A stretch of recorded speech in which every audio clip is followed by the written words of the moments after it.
Hey guys, so I found out that we have some pictures for some upcoming sets that are leaks.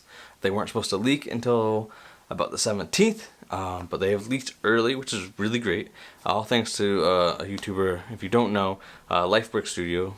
Go give him a subscribe and follow. But a friend of his, Nicolas, found these sets out in stores and sent them over to him, and it has allowed these to spread around YouTube with different people like myself, and we found out what these sets are really going to look like, what each minifigure, the leaks that have been going around a little bit for especially the 501st have been true up to this point, and I believe LEGO is going to make official announcements on the 17th, so stay tuned for more on that. You're going to want to make sure to stay all the way to the end to get your information on every new set that is dropping on January 1st. Or unless you're lucky like Nicholas and can find them in stores today, which is what happened now. Let's dive right into it. Up first we have the 501st Specialist Pack, or as LEGO is calling it, just the 501st. 501st Clone Troopers Battle Pack is what they're calling it. And it is 75345. And let's just go over it. It has a great AV7 cannon. I mean, it's micro scale. It's very similar to that ARC Trooper and ARF Trooper Commando Droid Battle Pack that was $15 back like 10 years ago, or however long it was since they did that. Was that 2015 maybe? So not quite 10 years ago? Somewhere in there. But anyway, it has a spring-loaded shooter on it below the cannon piece to add some play features for this. This isn't a droid and clone battle pack, it's just a clone.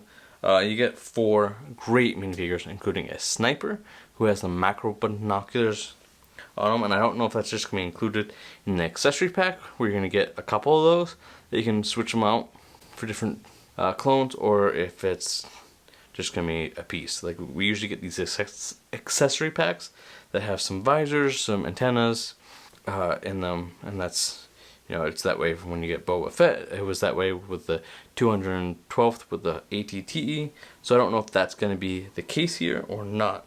But anyway, let's dive more into it. The sniper is going to look very much like a 500, and first, there's really not going to be anything different with him other than dark blue arms. I mean, exactly the same. The only difference is that macro binocular is going to be an attachment into his helmet, and he's going to have a sniper gun, which is quite cool. Moving on to that officer. It's going to be pretty similar to the sniper, that 501st design, with dark blue belt printing, and he's going to have some hip and waist printing as well. Coming with a blaster, like a handgun blaster, and having that antenna. On the renders here, it does show that antenna being a little bit lower than it actually is. Right up here on the screen, you should see exactly real. So it's the helmet holes are in the same spot. It doesn't make sense for them to drill 2 holes. They're gonna have that one for those visors and macro binoculars, which they might want to consider redesigning so they're a little bit more accurate, but not a big deal, at least to me. Going on, we got 2 heavy troopers. I'm not the biggest fan of their weapons, but that's an easy fix. I can swap them out for anything in my collection or go buy some custom weapons for them. But they're not bad. They're just some like Galaxy Enforcer weapons in black with binoculars on the end. They've got the blue visors, and they have that really detailed helmet looking a little bit like Commander Cody, just in that dark blue. It has some different texture printed on there as well. They got the 2 blue stripes going on the helmet. And then they have some nice printed torsos that show like a shoulder bag and whatnot. They're also going to have some backpacks that are going to be a printed tile on the back that's going to just attach to a stud there. And that's going to cover the 501st. Now, I'm super excited for this set, and I'm going to be like trying to pick this up the moment it drops. Probably going to be up at midnight on January 1st, to be honest. And then we have the next set, which is Boba Fett's Microfighter Slave 1, whatever you want to call it. I'm just going to call it Slave 1 here. But it comes with the newer style Boba Fett from the Mando season, or Mando and Book of Boba Fett. Unfortunately, without any corrections that LEGO needs to make, like making the darker helmet, the darker jetpack. The printing on him is just great. it's a small, it's a microfighter. It's a small Slave 1 with flick fire missiles for the turrets, and you'll be able to fit him inside. I am unsure whether he has an accessory pack, like he usually does, to have that antenna that he's supposed to have. It is undetermined at this point. And this, and the last set on the list is the TIE Bomber. It has some really great printed pieces. The cockpit looks okay, I guess, but I think this looks better than the 2003. It's 20 years. It needed to have some difference, and it has a lot of differences. That gray and black, and really accurate.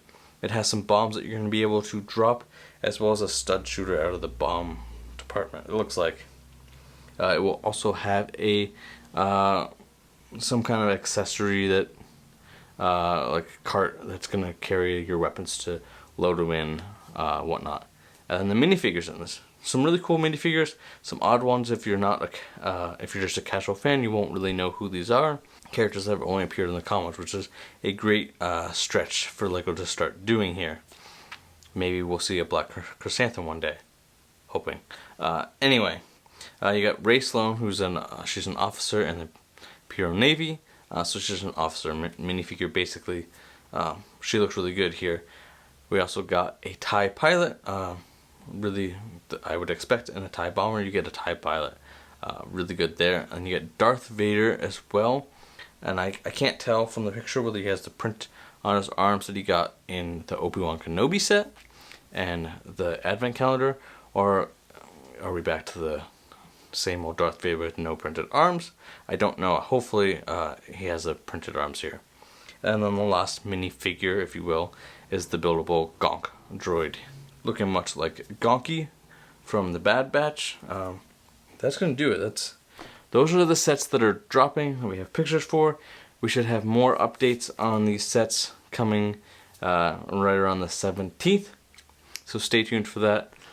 If you like this video, go ahead and smash that like button. I mean, really smash it. And if you're new here, I make all kinds of LEGO Star Wars content mostly. So if you're into that, consider subscribing down below. And I will see you in the next video right over here.